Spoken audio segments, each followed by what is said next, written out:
आता आपण कोन म्हणजे काय ते समजावून घेऊया. किरण म्हणजे काय ते आपल्याला माहिती आहे, ते आपण याच्या आधीच बघितलेलं आहे. तर अशा दोन किरणांचा जेव्हा एकच आरंभ बिंदू असतो, म्हणजे काय, म्हणजे दोन किरणांची जेव्हा एकाच बिंदूमधून सुरुवात होते, तेव्हा ते दोन किरण आणि तो बिंदू असं सगळं मिळून जे असतं त्या सगळ्याला कोन असं म्हणतात. तर हा जो आरंभ बिंदू आहे, की जो दोन्ही किरणांसाठी समान आहे किंवा सामायिक आहे, त्या आरंभ बिंदूला आपण म्हणतो, कोनामध्ये आपण त्याला म्हणतो शिरोबिंदू आहे. तर या आकृतीमध्ये तुम्ही बघाल की BA आणि BC असे दोन किरण आहेत आणि त्यांचा आरंभ बिंदू B आहे आणि हे सगळं मिळून हा जो कोन तयार झालाय त्या कोनामध्ये B ला आपण शिरोबिंदू म्हणतो आणि BA आणि BC यांना भुजा म्हणतो. म्हणजे BA आणि BC या कोनाच्या भुजा आहेत. आणि कोन आपण कसा दाखवतो? कोन आपण अशी खूण करून दाखवतो. आणि हा जो कोन आहे याला आपण ABC असं म्हणू शकतो किंवा आपण याला म्हणू शकतो कोन CBA. म्हणजे आपण जेव्हा कोनाचं नाव लिहितो तेव्हा शिरोबिंदू कायम मध्ये येतो. ABC म्हटलं काय आणि CBA म्हटलं काय?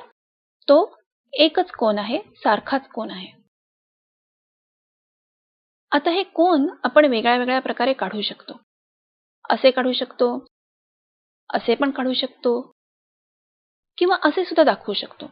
आता हे शेवटी जे आपण आता पाहिले ह्याच्यामध्ये दोन्ही भुजा या आकाराने वेगळ्या वेगळ्या दिसत आहेत, पण हा सुद्धा कोनच आहे. आता समजा मला दोन कोनांची तुलना करायची असेल, कोणता कोन छोटा आणि कोणता मोठा हे ठरवायचं असेल, तर ते कसं ठरवायचं? आता इथे दोन कोन आहेत, हे बघून मला सांगता येईल का की कोणता कोन मोठा आहे आणि कोणता लहान आहे? तर सांगता येईल, पहिला कोन हा दुसऱ्या कोनापेक्षा मोठा आहे. कशावरून? कारण पहिल्या कोनाच्या ज्या भुजा आहेत त्या दुसऱ्या कोनापेक्षा जास्त पसरलेल्या आहेत. ज्याच्या भुजा जास्त पसरल्या आहेत तो कोन जास्त मोठा.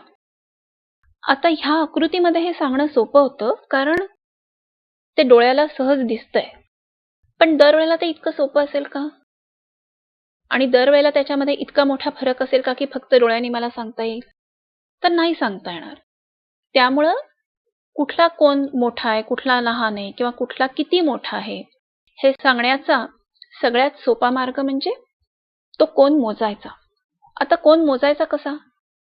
तर कोन हा अंशामध्ये मोजतात आणि अंशामध्ये मोजतात आणि तो असं एक छोटासा गोल काढलेला आहे, तर ही त्याची खूण आहे. असा छोटासा गोल काढून तो किती अंश आहे असं सांगतात. आणि कोन मोजण्यासाठी आपण जे वापरतो त्याला कोनमापक म्हणतात. तर कोनमापकाने आपण असं सांगू शकतो की एखादा कोन हा 50 अंश आहे किंवा 100 अंश आहे किंवा 180 अंश आहे आणि असंच. आता हा कोनमापक आहे.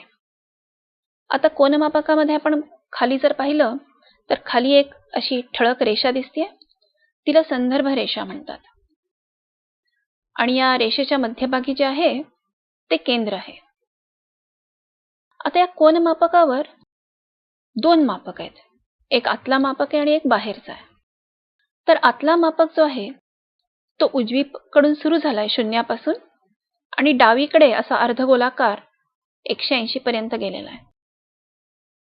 आणि जो बाहेरचा मापक आहे तो डावीकडे शून्यापासून सुरू झालाय आणि तो उजवीकडे वाढत गेलाय 180 पर्यंत.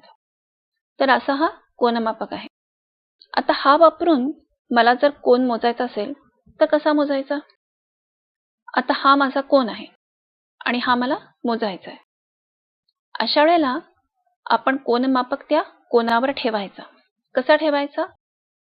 की जे केंद्र आहे ते त्या शिरोबिंदूवर यायला पाहिजे. कोनमापकाचं जे खाली केंद्र दिसतंय ते शिरोबिंदूवर ठेवायचं आणि जी संदर्भ रेषा आहे खालची, ती संदर्भ रेषा ही एका भुजेवर आली पाहिजे. आता असं ठेवल्यानंतर आपल्याला दिसेल की दुसरी जी भुजा आहे ती 60 आकड्यावर आलेली आहे मी आतल्या मापकामध्ये बघते. जी आपण संदर्भ रेषा ज्या भुजेवर ठेवली आहे ती भुजा आहे 0 वर आणि दुसरी भुजा आहे 60 वर.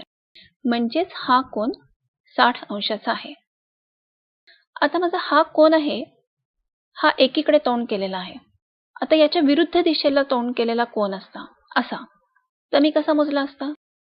तरी सुद्धा मी केंद्र शिरोबिंदूवर ठेवलं असतं आणि एका भुजेवरती संदर्भ रेषा ठेवली आहे आणि दुसरी भुजा कुठे आहे ते बघायचंय. पण आता या बाबतीत मला आतलं मापक बघण्यापेक्षा बाहेरच्या मापकावर कोन मोजणं हे जास्त सोपं जाणार आहे.